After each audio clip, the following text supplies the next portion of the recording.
pentagram dedicated to Henry Foreman. In the years of the primal force and the dawn of terrestrial birth, man mastered the mammoth and horde, and man was the lord of the earth. He made him an hollow skin from the heart of an holy tree. He compassed the earth therein, and man was the lord of the sea. He controlled the vigorous steam. He harnessed the lightning for hire.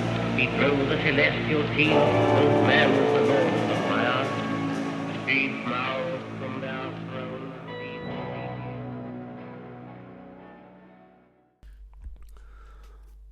Good morning, good afternoon, good evening, good whatever, wherever, whomever you may be, vegetable, animal, or mineral, whatever you decide you are. Welcome to Agitators Anonymous. This is episode 19, as I remember, or at least try and remember. And I know I had promised a couple of particular episodes, as I'd said, one before on Alan Turing, one on the Knights Templar, and a few other things. They are all half finished, and I keep adding and subtracting things to them. I think my mental state of the last few weeks has begun to affect my ability to close the deal, so to speak, and they are yet to be finished, but I will get around to finishing them. Have no fear. Well, have no other fears on top of all your other fears. So, I had an interesting conversation with a taxi driver at the weekend. I got in the car. I knew he was up to something. He had that mischievous Dublin look about him. Dublin taxi drivers are well known and notorious for sorting out the world with you in 5 or 10 minutes.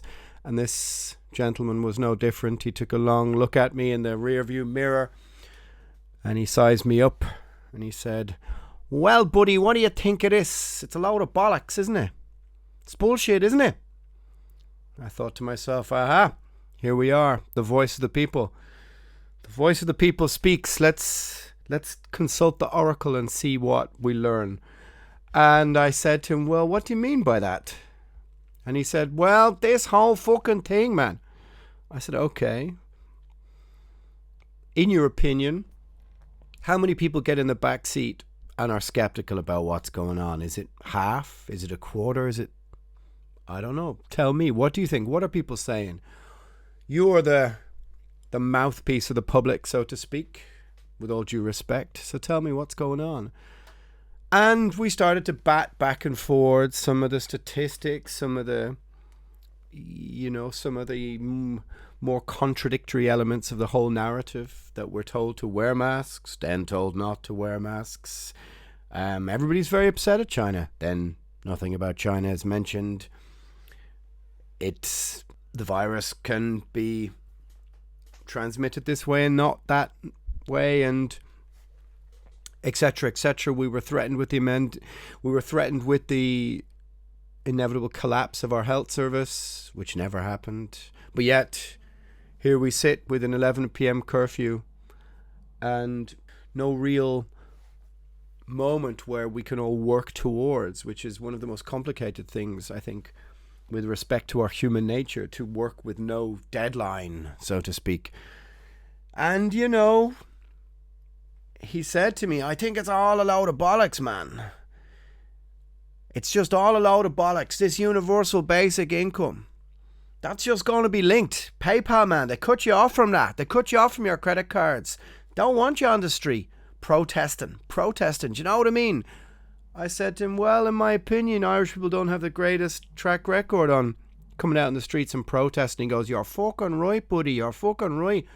We're living off past glories, we are. I said, okay, well, so what do you think about... A complicated thing happened in our political system. In the middle of this, we got a new leader, a new government. There's sort of like a kind of timeshare, an apartment timeshare thing happening. And the previous tenants of the flat were a little bit rowdy, a little bit more open to having a few late night wines on the balcony and letting it hang out a bit. And now the new incumbent rulers of the manor are a little bit more authoritarian. And of course, they are helped and aided and abetted by media that is by now so bored with itself and so bored and confused with its narrative that a few people having a drink in a bar that got a tiny bit out of hand becomes front page news everywhere and is trending on Irish Twitter, and could be the poke in the ribs that makes this rather grumpy new tenant of the timeshare apartment pull the drapes, and there's no euphemism there, but call time on the small freedoms that we've had. Small in relative terms. And we might be looking at stepping back into phase 1, phase 2, I don't know. I think in reality what's happening is everybody is biding their time to get children back to school, which is the most important thing in any society, if you ask me. I can put up with an 11 p.m. pub curfew. Don't forget I was a teenager in the 80s when Dublin had no nightlife, and going out in Dublin in 1989 or 90 and 91. And no, I'm not that old, thank you, but I was an early teenager. Meant that you either had to pay exorbitant amounts for a taxi when no one had any money, or walk 10 to 15 to 20 kilometers back from anywhere. Anyway, at the moment the city is a bit like that, but our very reverent taxi driver, listen buddy, take care of yourself, do you know what I mean? Yeah? Yeah. I'm trying, man. I'm trying. He didn't give me any advice or any tips on my mental health. But maybe that was not the point. Maybe he was just a chimera. Did I pronounce that right? Maybe just a figment of my imagination, seeing as I had been drinking alcohol. Who knows?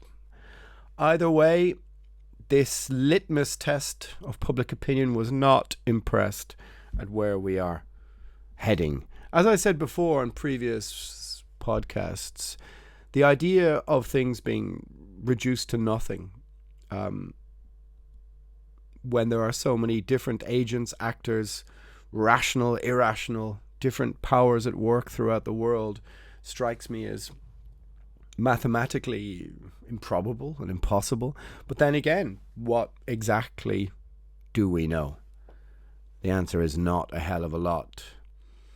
Are the powers that be in on some Machiavellian plot to resell our timeshare? I don't know. Or is it just chaos? But a chaos that's going to be dragged out to the bitter end in order for us to demand some order in the middle of that chaos. See what I did there? Yeah. Is that now the shadow narrative, let's call it that? That's a TM, you can't have that, that's mine. Whereby we're moving into some sort of chaotic element, as I said, with no end in sight, and so therefore limits on our freedoms can be surreptitiously introduced, and then we can be spoon-fed back small and minor adjustments to those freedoms. Oh, look, we can let you out till 1 a.m. now, but you can't travel abroad, you can't go here, you can't go there. So, who knows? Like I said, the chimera of the Dublin taxi driver was my thermometer test of the public, and he was not impressed with where things are headed. Impressed is maybe the wrong word. Depressed could also be the word. I keep getting messages from people, very genuine and positive messages of support, of people telling me that these chats are getting them through a couple of hours of gloom, of giving them a little kick in the arse if they needed one with a little bit more purpose. If that is true, then that is great. One thing for sure is that the numbers keep growing. I wish my musical numbers would grow quite as fast, but who knew? Maybe I should have always been a politician or a bullshitter, one or the other. And some might say that's been my job for decades. However, so what I thought I would do is tackle a complicated subject, tackle a difficult subject. Because now that we have a little audience and a growing audience of people, maybe this gives me some form of a platform, some forum. It means I can maybe step up onto the aerial pagitiga. Is that the right way to call it? The aerial yeah, it is. The aerial pagitiga, which is the mount outside Athens, the discussion forum, the mount upon which everyone climbed to discuss things. Maybe let's try and step up there and look at a few complicated subjects. Because one part of me wanted to establish the podcast, not about my opinions about politics, not based on my angry reaction to things. It was not supposed to be reactionary. It was not supposed to be necessarily divisive on purpose. This was not from my intention. But yet at the same time, the fact that I have neglected to tackle a couple of things makes me feel the minor impudence of cowardice, perhaps. So what I want to talk about is cancel culture. I want to talk a bit about freedom of speech, which for some reason has become this dirty and complicated phrase that I don't really understand how that happened, how people I had more faith in quite easily threw it under the bus, threw the idea of it under the bus, and initially, or how this became a dirty phrase, or something that people assumed you would use as a defense if you had something to hide, when freedom of speech is one of the tenets of our civilization. It's one of the tenets of society. It's one of the structures of society. It is something that we must protect with everything that we have. But yet, people I had more faith in seem quite easily swayed to throw it under the bus.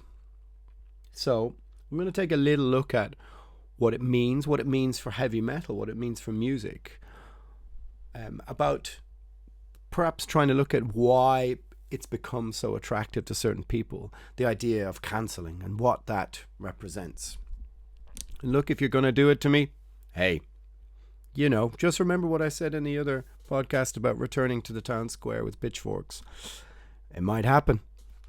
I mean, that is one of the most principal concepts within this, is that, cancel someone, make it impossible for them to make a living, feed their family, and you create. There must be some superhero, there must be some Star Trekian analysis here, but you make them more powerful or more angry, or you don't convert anyone with those forms of debate. Well, they aren't debate.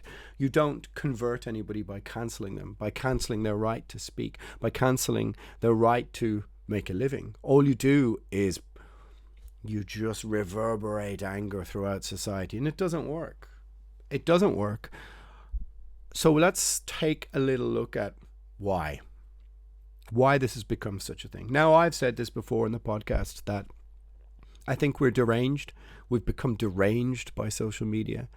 It has, for 10 years, it has rewired us, and we are broken. I think mentally we're broken. And I think what's happened is that Twitter is now spilled out into real life, and that attitudes that before were only held by the loudest person in the room, and everyone else left the room and went about their way, went about their life, and just said, right, that small room, that little antechamber of nonsense is yours and yours alone. You can inhabit it with your followers. This has now become something far greater and a much bigger problem to society, because the structure that we have created with social media rewards idiocy. It rewards ill thought out proselytizing. It rewards the angriest comment. It rewards outrage. It rewards all of these things. It doesn't reward standing in the middle and saying, hey, what we need is debate and rationality.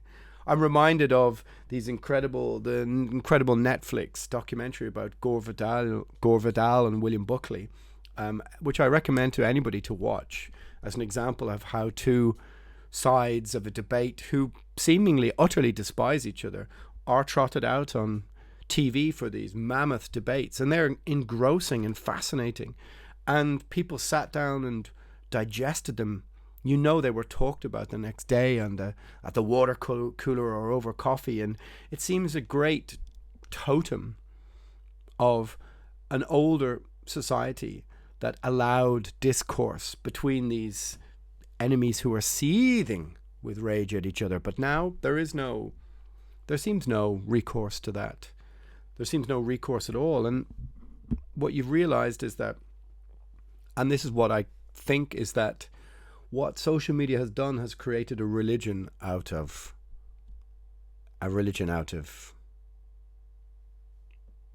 ideals, of morals, of this discourse, i.e. when something ceases to be an object of reason and becomes an article of faith, well then there's nothing you can do. You can't reason with the flat earther.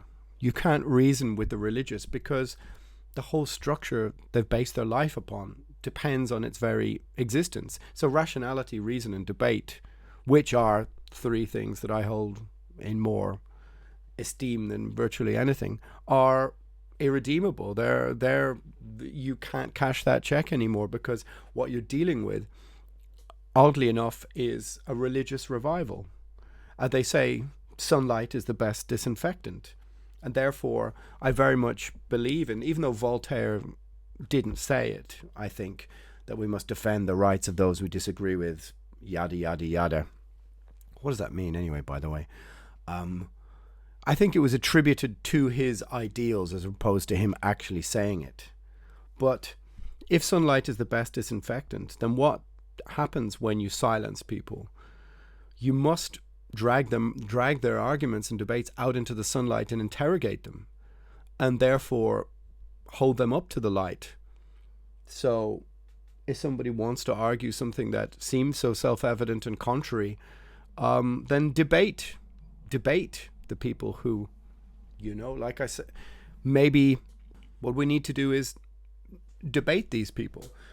However, what's happened is that, as a trope of the new left, I guess we can say, we can discuss what's happening on the new right, I guess, as well. But for both of these sides, they're very much mired in identity politics. When I talk about the new left, I make that division between the old left. Say, for example, the old left maybe cared about rent, education, healthcare, actual, genuine things that I could see myself within. Whereas the new left, as in identity politics and all that comes with it, the religious revival of identity politics, and which I see little, if anything, of myself in, there is no arguing or debating with the religious side of this, and that's what we must call it for what it is it's a religious revival. Woke is a religious revival, and there is no reasoning with it.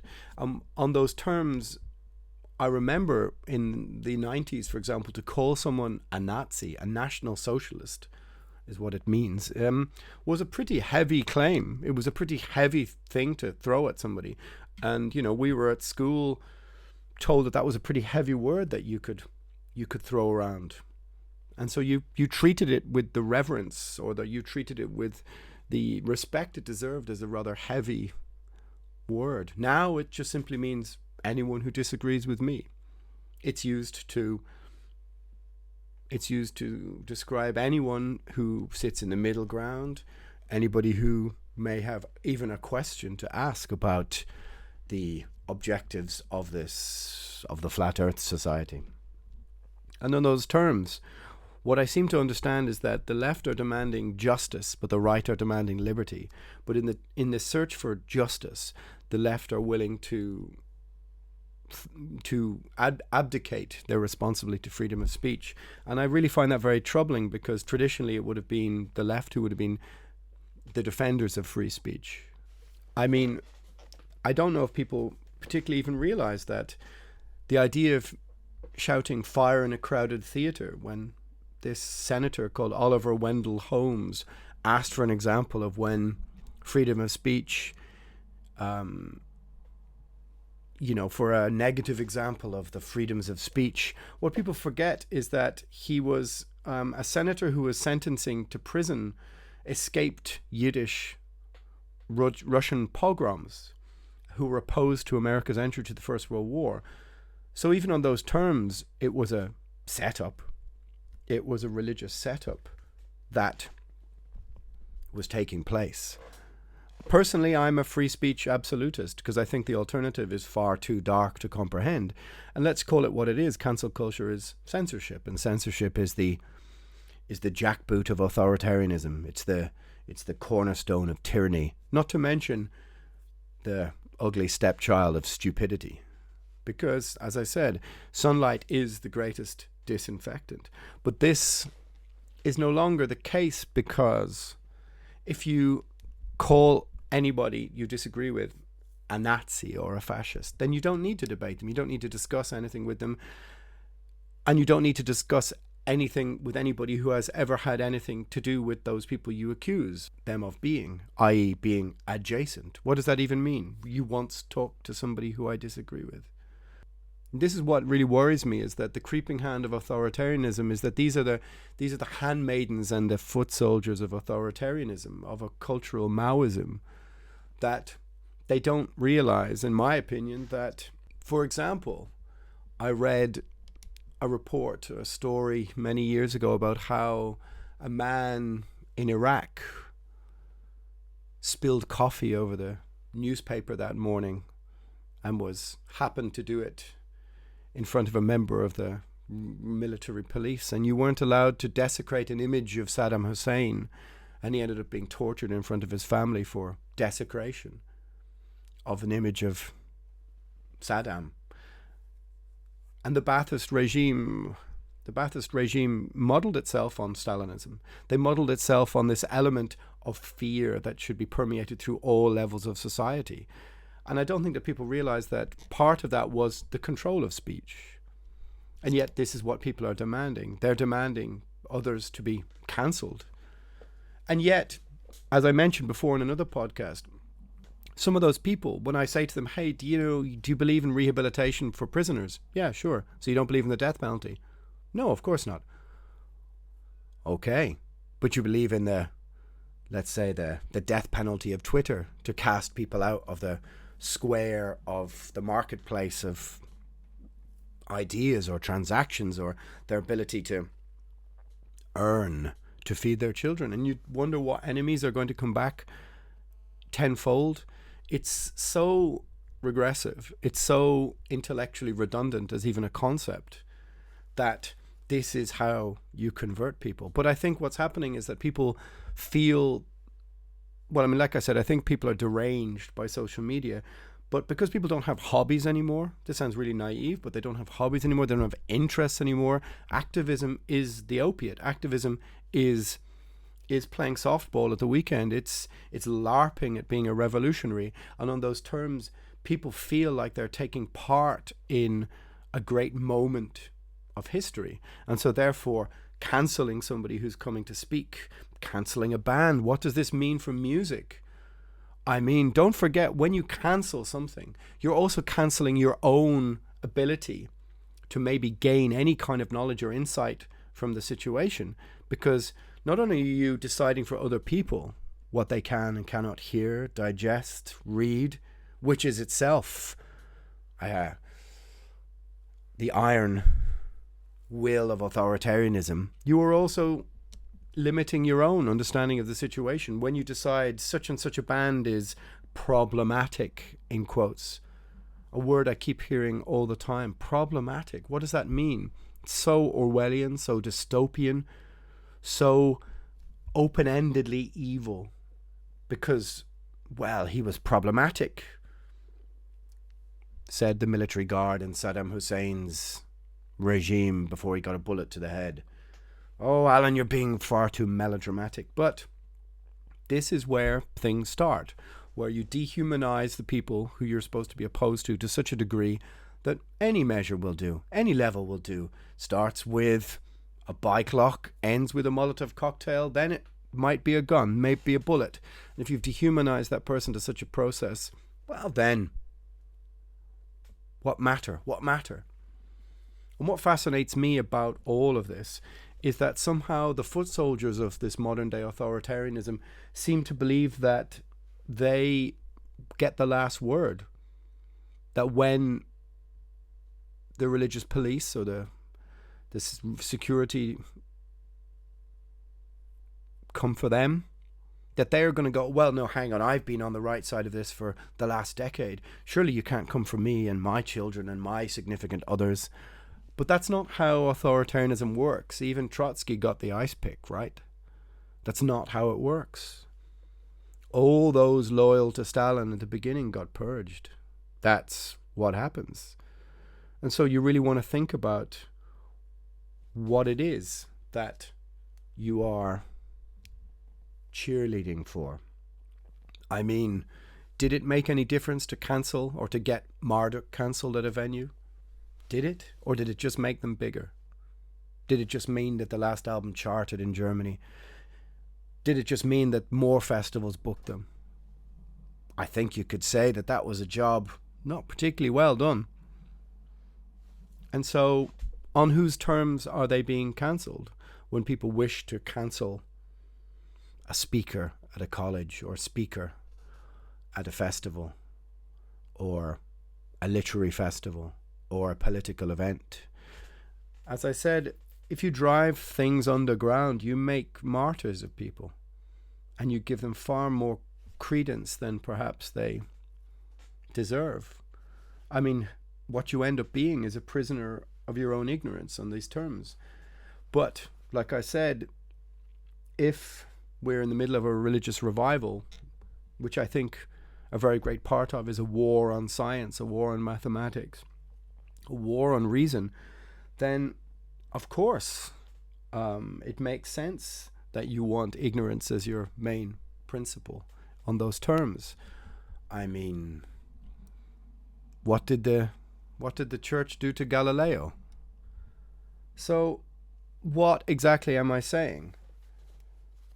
What exactly am I saying? I thought it was about time maybe that I had a little discussion on some of these things, because look at what happened, for example, to Salman Rushdie when he wrote the Satanic Verses.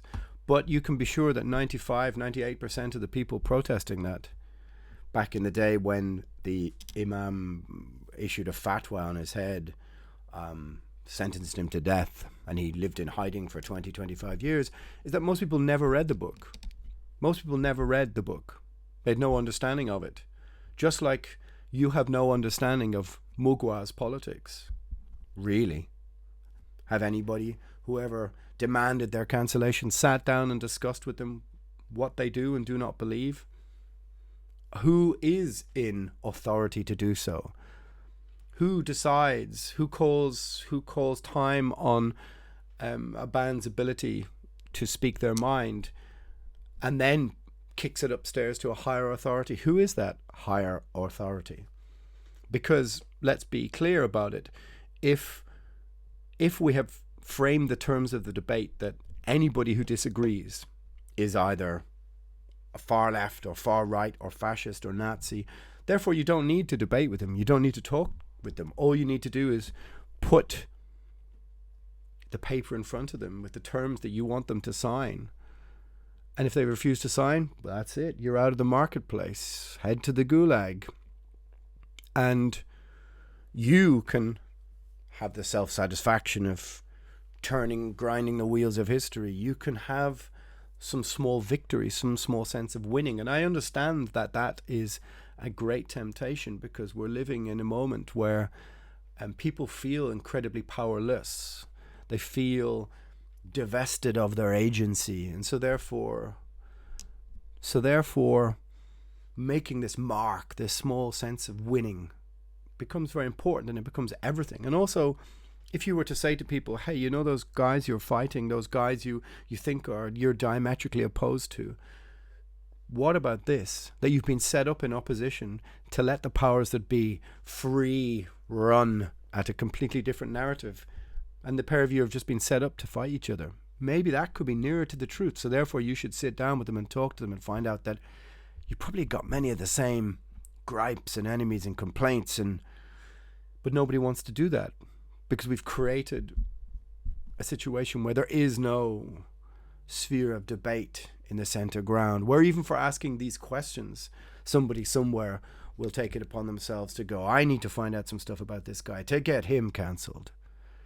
Just because you've asked the question. Because we've created a sphere where there is no place, essentially. Twitter has spilled out into real life. And they say that only, 4 or 5% of people send something like 60 or 70% of tweets. Now, maybe I've just pulled those figures out of my arse, but I have a feeling they're pretty near to the truth. So, add to this the fact that the news media cycle, and I've said this several times, the news media cycle is based on clicks. The algorithm is driven by your sense of outrage. It's driven by all our senses of hopelessness and fear. It's driven by our sense of desperation. And so on those terms, having a boogeyman, an enemy, whether it's the enemy is Antifa or the enemy is the alt-right or whoever the enemy is, there's some boogeyman that's shadowing your ability to structure your own life, that's dogging you at every turn. But is that really true? Is that really how it is? Or is just the optics of the situation are so hardwired now into our retina as soon as we wake up and face the screen that we are literally addicts? We're addicted to this level of interaction. We're addicted to this level of constant stimulation, and it's angry stimulation. And here we are in this lockdown period where we feel powerless and, as I said, divested of agency. So what could be better than a small sense of winning by getting, I don't know, said XXX band cancelled from something or other gig? Of course, that's not happening now. That's not happening at all. I wonder, was this what everybody wanted? No gigs at all. In fact, there's a morality tale there that perhaps I hadn't thought about, which is the sense that everyone always assumes that the buck stops with them, that the final judgment on who or should not be cancelled stops with them. And I think it's a naive way of looking at the world, and history tells us that that's not true. And so whatever stops with you, remember that power will be taken from you also by someone else or some other system of agency, until at the end there is no gigs. And here you are with no gigs, no matter what side of the political divide you are on. So that's where maybe this is what you wanted. I don't know. And so I didn't want to give it any particular airtime, but somebody sent me a pamphlet, I guess, a mission statement of, how can we say, a paper that certain agents and actors in this whole identity political debate, I suppose they would have 2 or 3 years ago been called social justice warriors, but the attempt to make it mandatory for bands to have to sign a paper saying they will not break any of these rules or laws. And you can imagine what they are, that there must be no ableism in their lyrics. There must be no, of course, right-wing this, left-wing, well, particularly the isms, the phobias, the whatevers. And that any contravening of this particular rigid mission statement means you can't play. And this may sound on the face of it like most things with the identitarian woke culture or cancel culture, that it has a grain of justice in it. And I think that's a very important thing to understand, is that there are people who want justice more than anything. And so therefore your personal liberty or agency doesn't matter in the terms of justice, because that's what they're striving for on any terms.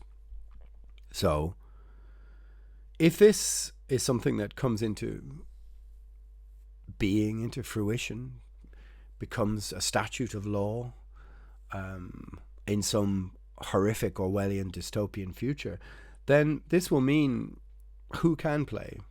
Because if you've defined everything that opposes this as therefore fascist or Nazi, then you could just, with a flick of your wrist, have no one literally play. And so who is this? Is this is every rock band in history therefore sexist?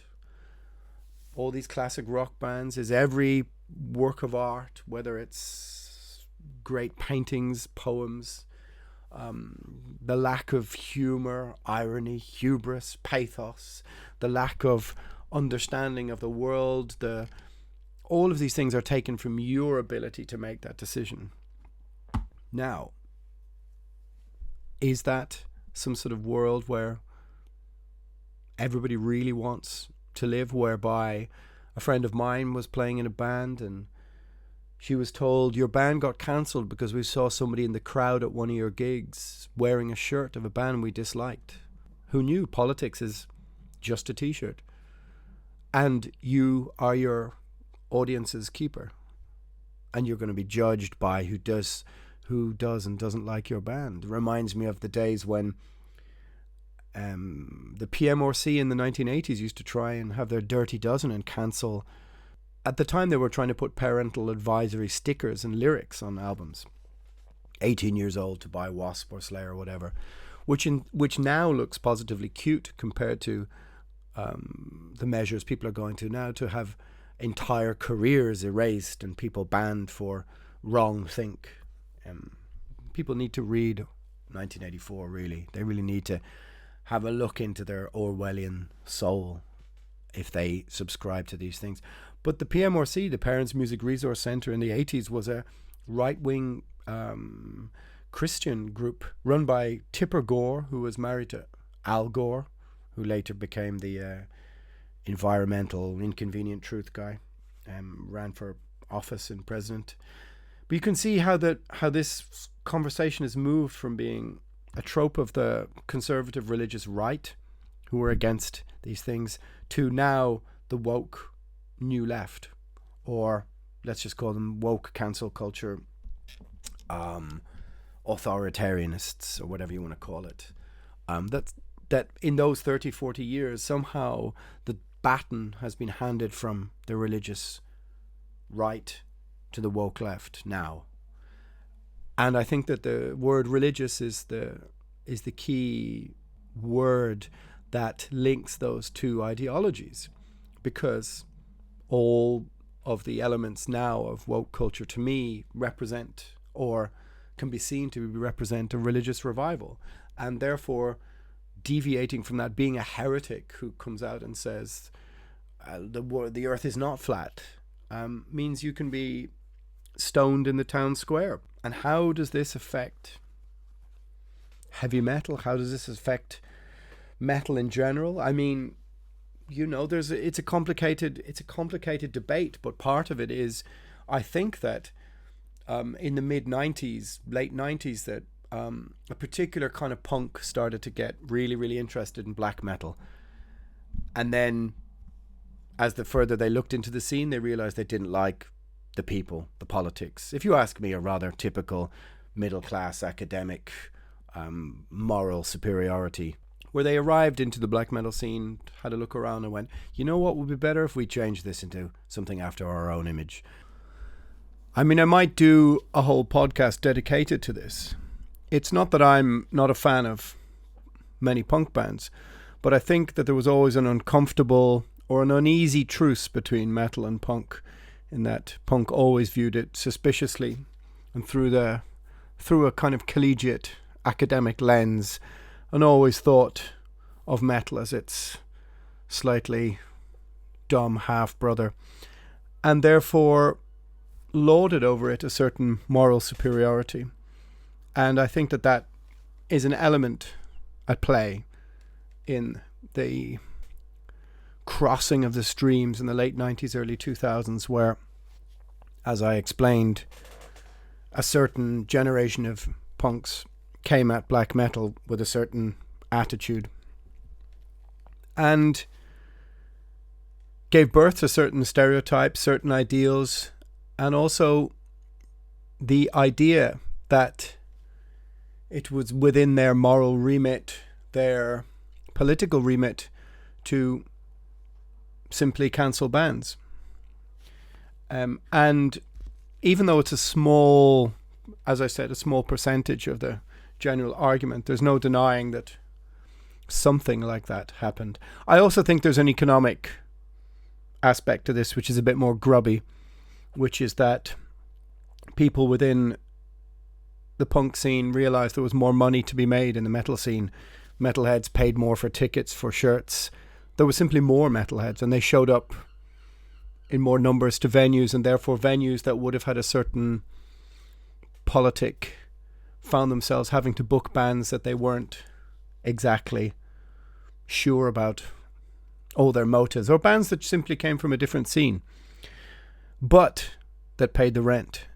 So there was an uncomfortable truce between a whole load of different complex theories. And yet at the same time, I've often found that when I've sat down, you know, at an after party or something in a punk venue and talked to the people, what you always find is that we all have the same common enemies, so to speak. We all have generally the same opinions of the institutions of power in the state.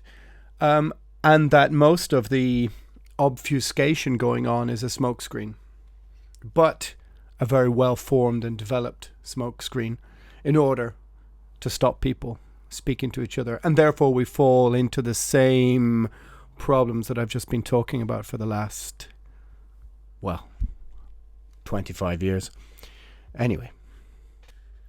Now, of course, some people may argue that the sort of bloated corpse of black metal by the end of the 90s, early 2000s needed a new injection of people, of ideals, of some new musical angles.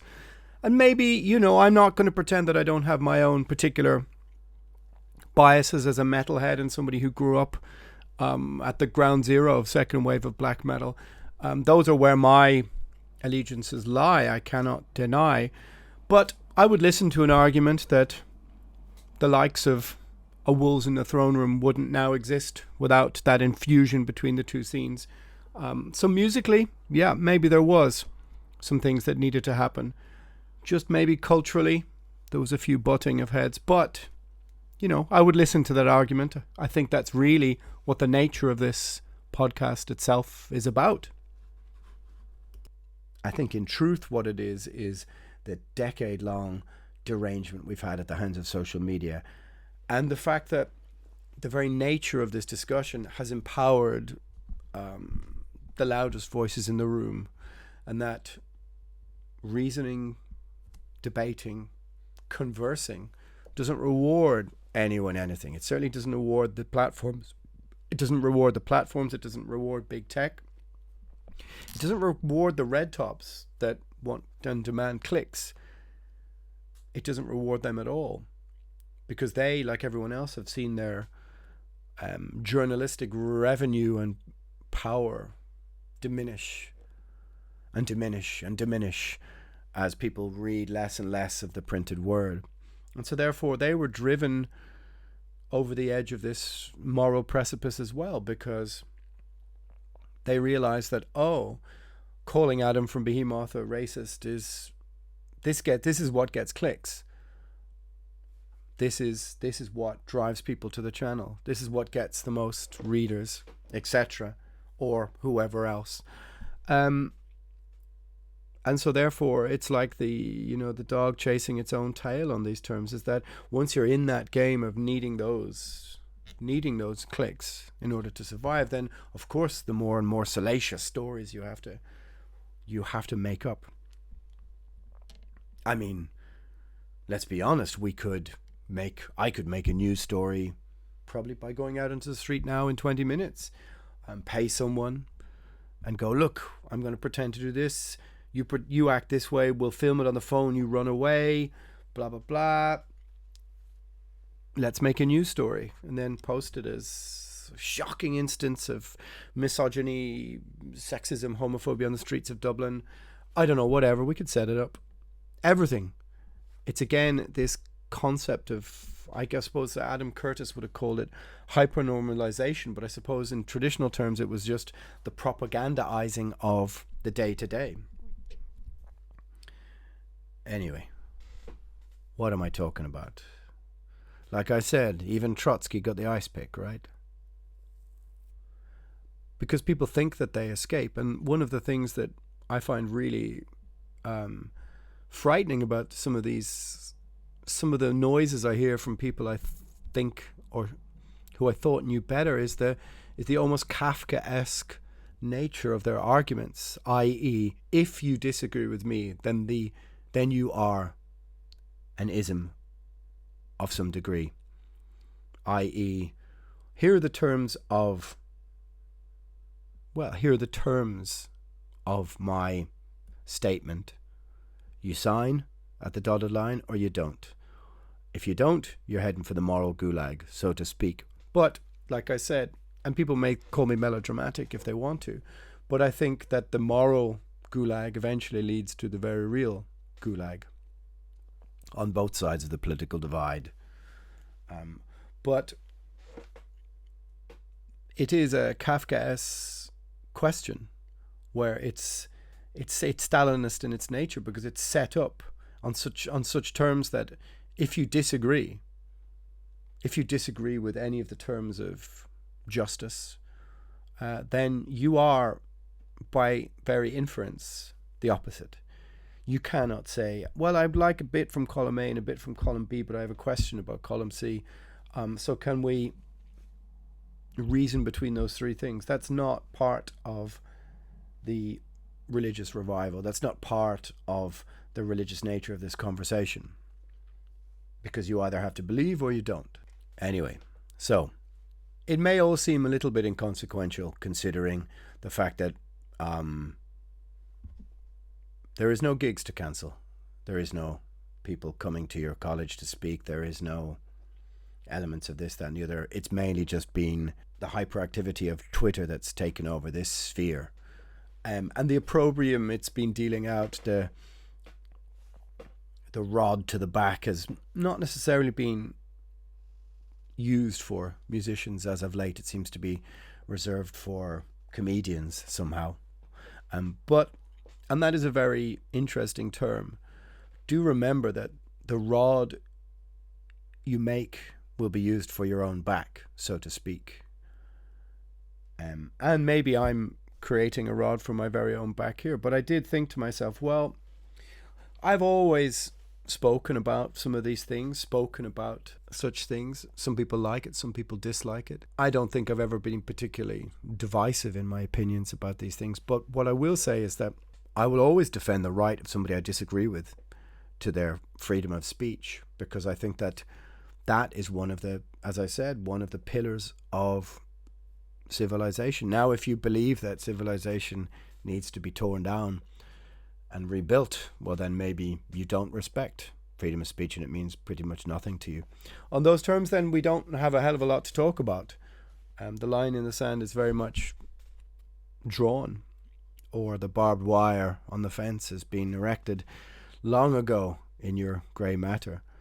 But it is at our own very great peril that we disregard the merit of freedom of speech, that we think it is something trivial. We feel it's something that can be, do we really need this in the grand scheme of things? Because again, it is privy to the same structures of power as everything else. And that's how it will be wielded. Because what often is missing from all of this is any form of nuance. It's such an unintellectual argument. It's so mired in ignorance to me, because most people are nuanced. They're nuanced by their very nature. There are elements of my politics, which, by the way, are not really any of your business, but there are elements of my politics that would seem to some people contradictory, that would seem to have an element of cognitive dissonance about them. But that's the nuance and the contradiction of human nature, that we don't all err on one side or the other, that we take elements of our upbringing, of our parents, of our ancestors, we take elements of our travel, our experience of meeting different people, and we apply them. We apply them across the board. So to suggest that we all lack nuance is such an anti-intellectual view of the world. And I think that that's what people want. Well, not people, but let's call them agents of the state, institutions of power. They would like people to believe that they have no nuance, and that it's the Reds against the Blues, and that's just how it is, and you can't sit in the middle, or you can't take a little bit from either side. And if somebody wants to discuss these things or debate me, then why not go, hey, Alan, I kind of disagree with some of the things you said. How about this particular festival? Let's do a debate, or let's do a Zoom conversation with these things. But of course, that takes some courage and that takes some guts, because if you've set out the parameters that everyone you disagree with is from the complete opposite end of the political spectrum, then that means you can't really speak to anybody but your own echo chamber. So that's the test. That's the test of courage. That's the test of character, I think, which is to say, okay, I will speak to somebody that I think might have a difference of opinion. But consensus seems to be a dangerous word now. And like I said at the start of this, the idea that somehow freedom of speech would end up becoming a dirty phrase would be end up being thrown at you as if you were using it as a shield to defend some other nefarious idea or concept that might be lurking in the dark recesses of your brain. I mean, have no worry that you can have access to that when we have under the skin surveillance, but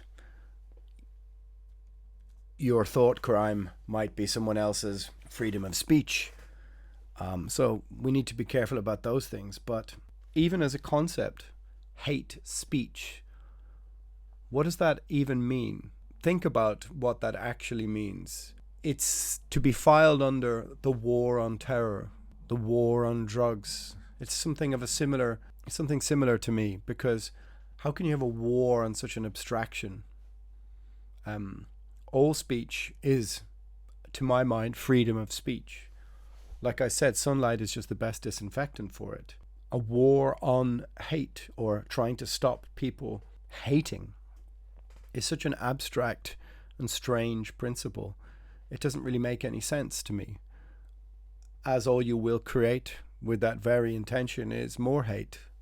So by its very nature, it seems like I said, a Kafkaesque magician's trick to get people so invested in what that means that they don't really understand that what they're doing is attacking the very nature of freedom of speech.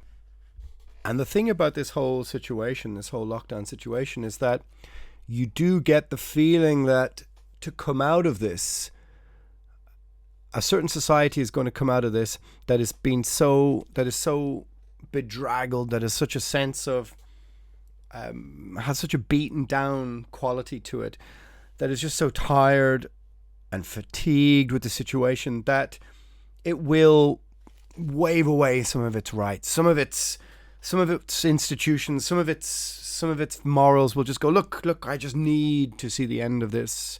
Very much in a kind of post 9/11 world where people seemed to sign away some of their rights in order for greater security.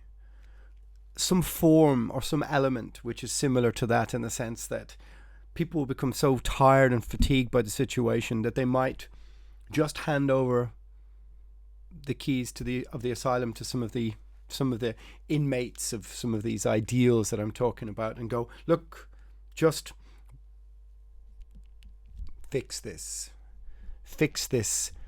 fatigue, fix this tiredness. And they very well might for example, decide that personal liberty is not that important when the overarching theme is absolute justice, or that we need to tighten the parameters and the surveillance of society, and therefore dissent and what it represents is something that we can just quite easily allow the foot soldiers of these ideals to just quash without a moment's notice, or, like I said, hand over the cosh to these people and go, look, just get on with the job, because life has been so complicated for the last year or 2 years or 3 years that I need some deliverance from it. And so therefore, on those terms, get on with it. Get on with the purge. Get on with the pogrom. And if so, I'll see you on the other side. So that, my friends, is the end of this episode of Agitators Anonymous. Hopefully I didn't lose my train of thought too often in the middle of that, and become lost between the words, leaving these huge, big, long pauses, as is my wont. But it's a serious subject, and maybe every now and again we can try and tackle a few serious subjects. If you've got this far, you probably agree with me that freedom of speech is of paramount importance. And if you haven't got this far, perhaps you've turned me off because you disagree. But don't forget that even if I disagree with you, I'll defend your right to have that freedom of speech. All right. Agitators Anonymous, metal never bends.